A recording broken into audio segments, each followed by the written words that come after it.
Is Singapore's opposition its own worst enemy? That's the question now dominating political conversations after Red. United Secretary-General Ravi Philemon dropped a bombshell critique on May 6.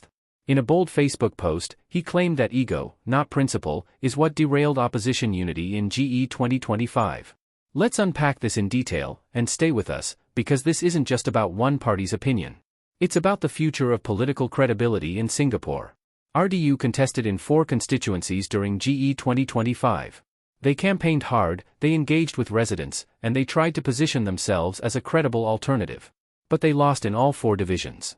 The only opposition party to win anything? The Workers' Party, retaining Aljunied, Sengkang, and Hougang. So what went wrong for the rest? Philemon didn't hold back. He pointed to a deeper crisis within the opposition, a failure to unite, fractured by ego and what he described as turf wars. According to him, some parties were more concerned with controlling constituencies than serving constituents. The result?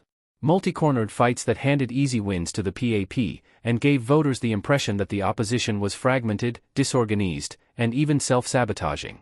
Here's where it gets even more critical. Philemon accused certain parties of distracting the electorate with culture war flashpoints, issues like LGBTQ identity and anti-vaccine sentiments, instead of focusing on what truly affects everyday Singaporeans: housing insecurity, cost of living, and jobs. He didn't name names, but all signs point to parties like the People's Power Party, known for pushing hardline stances. Philemon was clear: while the rights of all people must be respected, opposition politics should not be reduced to divisive side issues that alienate the middle ground. And he went further. He blasted some opposition voices for peddling xenophobia. Anti-foreigner narratives, he argued, don't build a stronger society, they just divide it further. Worse still, these same factions then turned their criticisms toward parties like RDU that tried to campaign on inclusive and rational policy platforms. Philemon called it what it is: sabotage. But this wasn't just a finger-pointing exercise. He acknowledged that RDU made mistakes too, namely, staying silent about the harmful politics emerging within the broader opposition. That silence, he said, confused voters and hurt the credibility of parties trying to do the right thing. Now, here's what RDU says they did differently. They negotiated to contest in Nay Soon GRC, taking the fight to the turf of Law and Home Affairs Minister K. Shanmugam, focusing on civil liberties and democratic rights.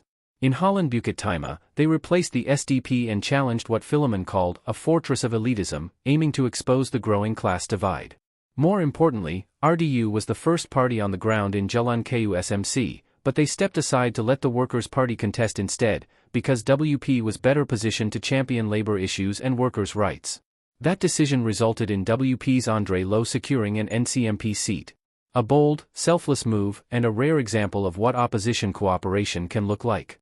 Looking ahead, RDU says they will call out hateful politics and only work with parties serious about real change, including the WP, SDP, PSP, and yes, even the PAP if necessary. They pledge to reinvent themselves to better serve Singaporeans and build trust across the political spectrum.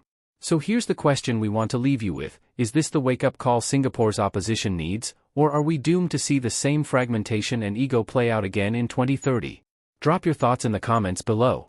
And if you care about the future of politics in Singapore, hit like, share this video, and subscribe to 2230, because these are the conversations we need to have.